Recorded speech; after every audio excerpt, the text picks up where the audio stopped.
বীরভূম জেলার রামকৃষ্ণনগর সমজেলায় অশান্তি। মিজোরাম লাগোয়া রামকৃষ্ণনগরের কালাগাঁওয়ে মিজোদের জবরদখলের অভিযোগ। মিজোরামের একাংশ বাসিন্দা অসমের ভূখণ্ডে জবরদখল করে বসতি গড়ে তুলেছে বলে অভিযোগ। এমনকি অসমের বাসিন্দাদের তারা হুমকি দিচ্ছে বলেও অভিযোগ।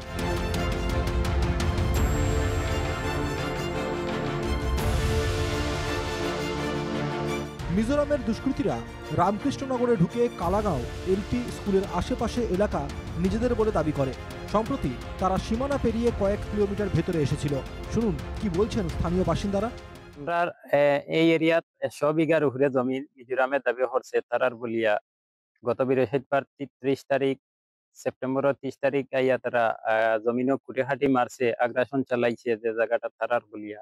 প্রায় এখান থেকে বর্ডার আছে ও সিধা প্রায় 2-2.5 কিলোমিটার ভিতরে, ওখানে ফিলারও আছে বর্তমানে একটা। আর এখন নতুন ভাবে তারা ইয়া এই জায়গাটা দাবি করে তারার বলিয়া। স্থানীয় বাসিন্দারা বংশানুক্রমে সেখানে বসবাস করে আসছেন। এখন মিজো দুষ্কৃতীদের আগ্রাসনের মুখে তারা আতঙ্কিত। মুখ্যমন্ত্রীর কাছে নিরাপত্তা চেয়েছেন এলাকার বাসিন্দারা। আমরা দীর্ঘদিন থেকে এই জায়গাটা বসবাস করিয়া থাকি, আর বা আমরা বাপ দাদাও এই জায়গাটাতে আসলে আমরা জন্ম মাটি এই জায়গা। আর তারা নতুন ভাবে এখন আইয়া কুটিহাটি মারের অথচ দাবি করে তারা। আর আমরা আসামের মুখ্যমন্ত্রী স্যারের কাছে আবেদন করিয়ার যে একটা স্থায়ী ক্যাম্প দেওয়ার লাগিয়া। এলাকা দখল করে মিজোরা চাইছে স্থানীয় বাসিন্দারা মিজোরামকে কর দিক। তারা ভোটার আইডি, প্যান কার্ড, আধার কার্ড ইত্যাদি জমা দিতেও নির্দেশ দিয়েছে। স্থানীয়দের মুখেই শুনুন ঘটনাটি।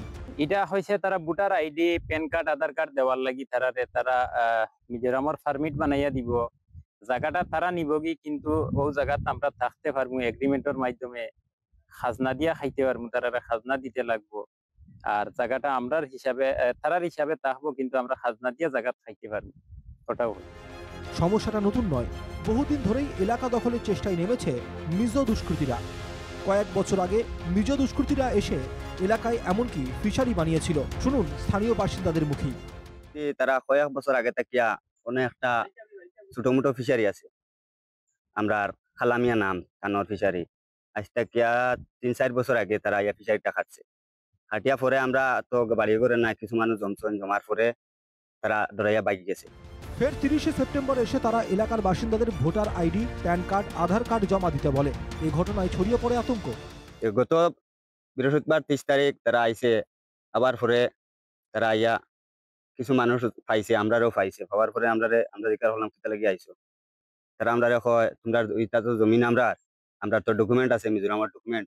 তোমরা যদি ইটা থাকতে চাও তোমরা ভোটার আইডি, আধার কার্ড, প্যান কার্ড ইটা দেওয়া লাগবে। আমরা মিটিং জানাই।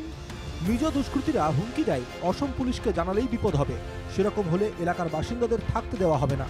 এরপরে তারা কইছে যদি তোমরা আর আসামের পুলিশে জানে, কেউ খবর হয় আর আমরা যদি জানতে পারি গন্ডগোল হইব, তোমরা এখানে থাকতে পারতে না। আর থাকতে চাও যদি তোমরা এবার জানাইও না। আর তোমরা আসামের ফরেস্টে তোমরা রেখা দায়িত্ব পারতো না, আমরা মিজোরাম তোমরা রাখবো। মিজো দুষ্কৃতীদের হুমকির প্রেক্ষিতে এলাকায় আতঙ্ক ছড়িয়ে পড়ে। খবর পেয়ে রামকৃষ্ণনগরের সার্কেল অফিসার এবং জেলার পুলিশ কর্তারা এলাকা পরিদর্শন করে আসেন।